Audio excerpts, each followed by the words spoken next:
Hi, I'm Retta of Primary Ultrasound. I want to speak with you today about something very important, how to make a profit through proper coding and billing.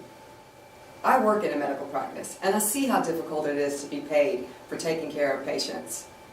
Once a physician told me that he felt like there was a hidden army of clerks, that their only goal in life was to stop him from getting paid. I'm sure you might have felt that way too sometimes.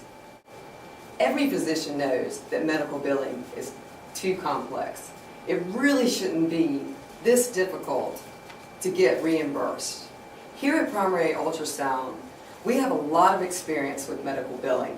It's absolutely essential that you know how ultrasound procedures can help to take care of your patients and how to code those procedures properly to take care of your practice. We get questions all the time about coding and billing. Here's one of them. Retta, what's the difference between a pelvic ultrasound and a transvaginal ultrasound? Well, a pelvic ultrasound is done using an abdominal probe, here. A transvaginal ultrasound is done using a transvaginal probe, which normally yields better pictures of the uterus and the ovaries, each of which is a separate procedure and has its own billing code. Another question, Retta, I have a patient with nausea and upper abdominal pain.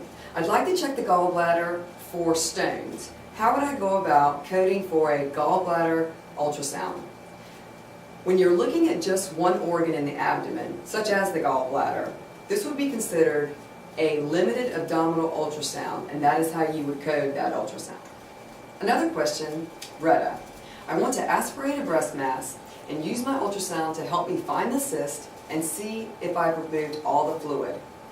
Well, by now at the previous appointment, he has used the ultrasound already to reassure the patient it was a cyst, which is coded as a diagnostic breast ultrasound. When she returns, you can use the ultrasound to guide the needle to be certain that you have removed all the fluid. This would be coded as an ultrasound-guided aspiration. Occasionally, physicians will then have the patient return in a few months to be certain that the cyst has not recurred. Here at Primary Ultrasound, part of my job is continuing to work in a medical practice. I want you to know that our physician advisor is a practicing physician just like many of you. He takes phone calls from worried patients and he does whatever he can to help them.